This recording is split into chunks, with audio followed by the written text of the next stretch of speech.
Never put your eggs all into one basket.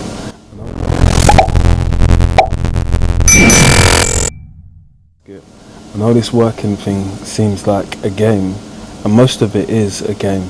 It's a game of turning up, doing your bit, and not caring so much what goes on inside the workplace, so it doesn't distract you away from the reason why you come here. And the reason why you come here more time is to make this.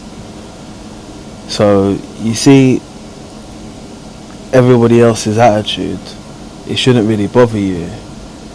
Concentrate on yourself and understand that when you get other opportunities to leverage yourself up, leverage your P's up. A man tells you about work. The amount of times I've got extra work or got private jobs here from social media and people who I've contacted, or people that have contacted me outside of work. It's been a good building block for me to build my company on and build and make money. I was just thinking about it the other day. Yesterday I've had 3 people contact me, and one of them I wasn't able to do the job, so I thought I need to be able to send it on to someone, just so I can keep it flowing and keep people calling the number, because when people do call my number, I do want to be able to provide them with a service. But again, if it's not booked in and it's an emergency, it's going to be a 40-60. Yeah, that's what percentage we've got in with it getting it done.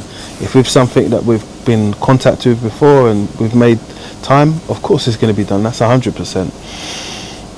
But we don't want to lose out on the coins. I'm making this video because sometimes you might meet people within our industry, yeah, who can bring you to a little something. It might be a site, might be whatever. You got to take that opportunity to see where it goes. I think we're scared of making money, innit? And we're scared of failing as well. But when you're scared, you're not going to make any money. You're not going to take any opportunities neither. You're going to look at those opportunities and say to yourself, they're too risky. Obviously, the only person that has to factor in risk is yourself. There's nobody else that has to factor in risk when it comes to, you know, your pocket and what goes on. But I do advise people to take some type of risk, because we can't just be out here all eggs in one basket and not taking opportunities what come across, because with some risks there's going to be some rewards, and those rewards, obviously they want to be in money form, innit? Because that's what it's about, innit? It's about people paying you. But you got to take that one step out of your own comfort zone and say to yourself, you know what, it's about time that I start doing some jobs. It's about time that I start making some extra money. But it's my self-confidence which is lacking. But you will gain self-confidence when you start to go to these places, and gain self-confidence when you start to make the money. This is the thing about life, you know. There are many people who you think to yourself, oh, that person's rich, that person's thing, but that person might not be confident or competent within themselves, yeah? They just have this ability that they know what they're doing. And when you know what you're doing, you don't really have to question yourself. You just move and execute. And there are a lot of us that want to get that style, but don't know they have to be practicing that in the temple up here to get that and to do it every day. I stopped talking about money a long time ago, because I realized all I needed to do was go and get it. I don't let it be a hurdle in my life, because I know that you can't take it with you anywhere. And money can't buy certain things what you need in life. But the comfort what you need in life, it can definitely cushion that blow or make things nicer.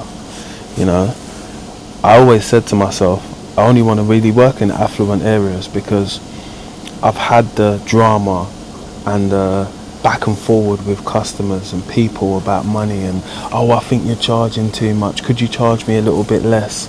could I charge you a little bit less? When I go to Mercedes or I go to Porsche, when they say to me, oh, it's 2.5 grand, sir, I've never turned around and I've said to them, could you charge me a little bit less?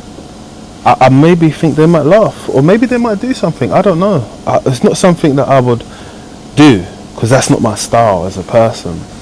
But I get that people have got to ask people if they could have a discount, because it's a service at the end of the day. So I'm not mad at them for doing that. I'm just annoyed enough to know that my nearby community might not be the community who's supporting me when I need it. So let's talk about it in zones, right? So zone 1 is where a lot of affluent houses are, rich people, let's call them, right? Zone 2, very affluent, got money, flexing in life, right? Zone 3, working class, some affluent to some degree, but still have to work, right? Zone 4, a little 1 or 2 affluent and lower class, and whatever you want to call it, right? Whatever. I'm trying to only aim for zone 1. That's it. Zone 2, yeah, you can deal with those types of people, but I don't think that they're the best customers. Zone 1 is, because sometimes people want stuff done and they're willing to pay. Zone 2 might be willing to pay, but they're questioning you about every other little thing, and is that right, and could you do this as well? Well, that's not what you've asked me to come out to unblock your kitchen sink, right? I've unblocked the kitchen sink, and you said, but the bathroom one downstairs is a bit, it gurgles a little bit. Do you reckon you could have a look at that? Well, no, not really, because I've priced to come and do this one. Oh yeah, but you're here as well. So I said, yeah, I'm here, but the hourly rate and the rate what I'm charging for is for this job right here. I'll have to charge you again for the other one, and I can't do another job right now because I've got somewhere else to go. That's why I book people in. Oh, okay, I just thought you might be able to do it. You thought I might be able to do it, but you didn't ask. That's where we might have a little bit of a problem. Again, if I honestly didn't have anything to do, and I'm just trying to build a name and build good representation, I'm doing everything the customers ask me to do. But I'm at the stage now where we've built representation for ourselves, and now we're trying to just weed out to make sure we have quality instead of quantity. Do you get it? Because you have to do this shift through when you're looking at your money and looking at what you've built. And when I look at what I've built a representation of what I call my standards and my services and my prices. My prices ain't going to be the same as someone else. Again, I understand that people have expertise in certain areas which allow you to command a higher wage. That's the standard. But there are people who know their stuff and they require paying. And that's me. I've been to jobs where there's been 3, 4, 5 plumbers. They couldn't fix it. They give you that little joke at them when you come in. They've had 5 plumbers here. I bet you won't be able to fix it neither. Really? I bet you double the bill. I will. And when I do, I want double, please. Can we shake on that? And we shake on it. Then I come back. Then no, it's fixed. It's done.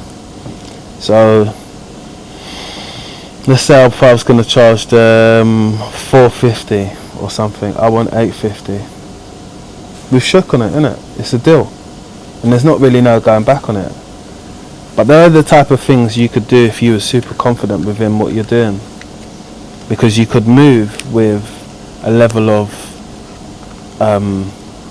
confidence. Because you possibly may have seen this job done before or seen this problem before, and they don't know you've seen it. So the thing is never to open your mouth as soon as you might want to, because some people could spoil that.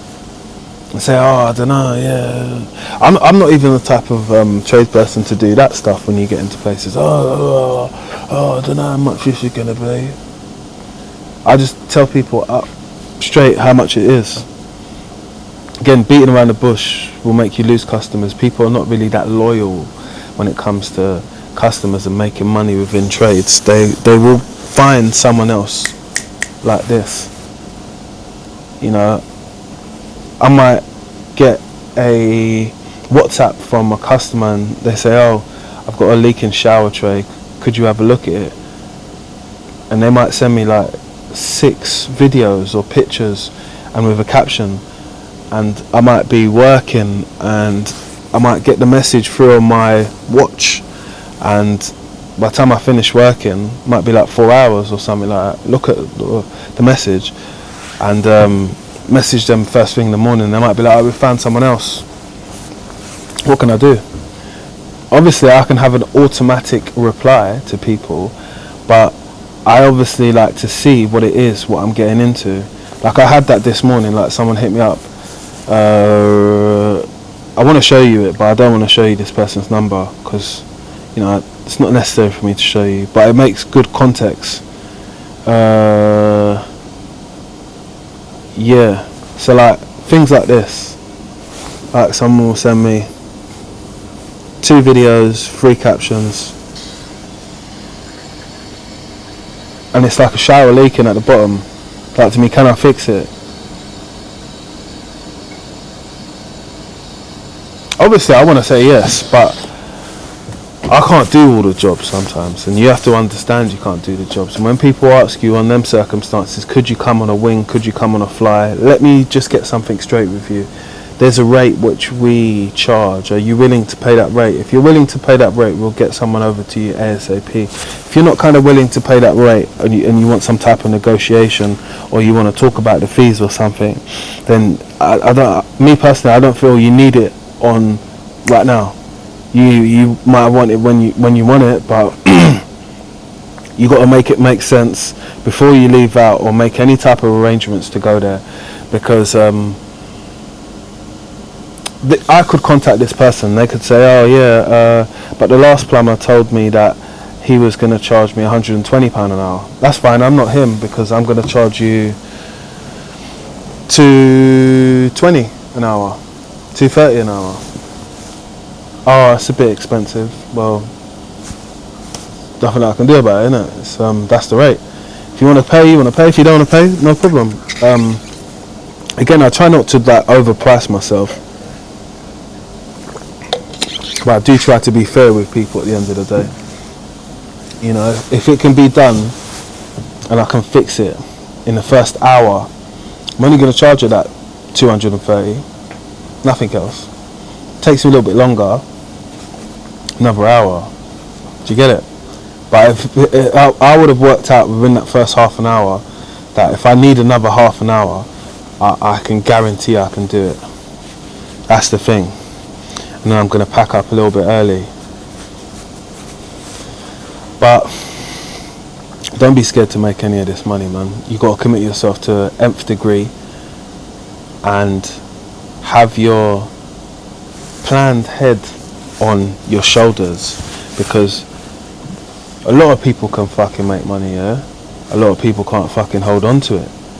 They don't know how to make the money. Start working for yourself. Do something which brings in residual income. Do something which brings in a return. Do something which is making money right now. Whether you're making a little bit or a lot, it's about how much you save and how much you reinvest within yourself and how much that turns over, you know. I never really thought about that growing up. You know, I just thought about getting money. But when you got a little 10 grand, 5 grand, you can do something with it. You know, I've been thinking a lot about getting a salvage car and just doing it up, you know. Either was going to use it as a runaround and make some content out of it, or I was actually going to sell it on, see if I can do something like that. I don't know anything about mechanics and cars and fixing, but I know a few mechanics, and I don't mind doing something like that, because I think well, I have heard that people be flipping and making money off it. So it is something that I possibly might look into if I got enough capital. Yeah, that might be my next idea for me to do. You let me know in the comment section what would be your next idea to do to start making money now in 2025, now that we're having this conversation on this channel about money. I don't want people to think that what you don't know about money, isn't a secret. It's just the things that you've not learned about it. Like, everyone who's getting money, or got old money and stuff like that, that money looks after them. So we got to work out a way how that money can look after you in returns, in residuals, and ways where you can invest, whether that be property, cars, not jewelry or diamonds, maybe watches, if you're into that type of thing. Yeah, those are some of the things which we come across in our community, innit, which we think, might be. It's just a process, innit? It's a game which you've got to play to be able to win. Understand you're not going to be able to learn all of the parts of knowing about money from the beginning, because I've had money, I've blown money, I've saved up again, and when I realised how quick I can save to get to a certain point, I thought, fucking hell, I get a lot of money, man. And it just made me think, man, I need to start short investments, because if I'm able to get money in short clumps of time, I should just do short investments, do like 5 or 6 of them in a year. Hopefully they'll be turning around a residual, and then I'll be able to give you another like part 2 of it. But I'm going to pick one of the things which I said, it'd probably be like doing up the cars. I like that idea of doing up the cars, so let me see if I can do that. But make sure you like, share and subscribe. See you on the next upload.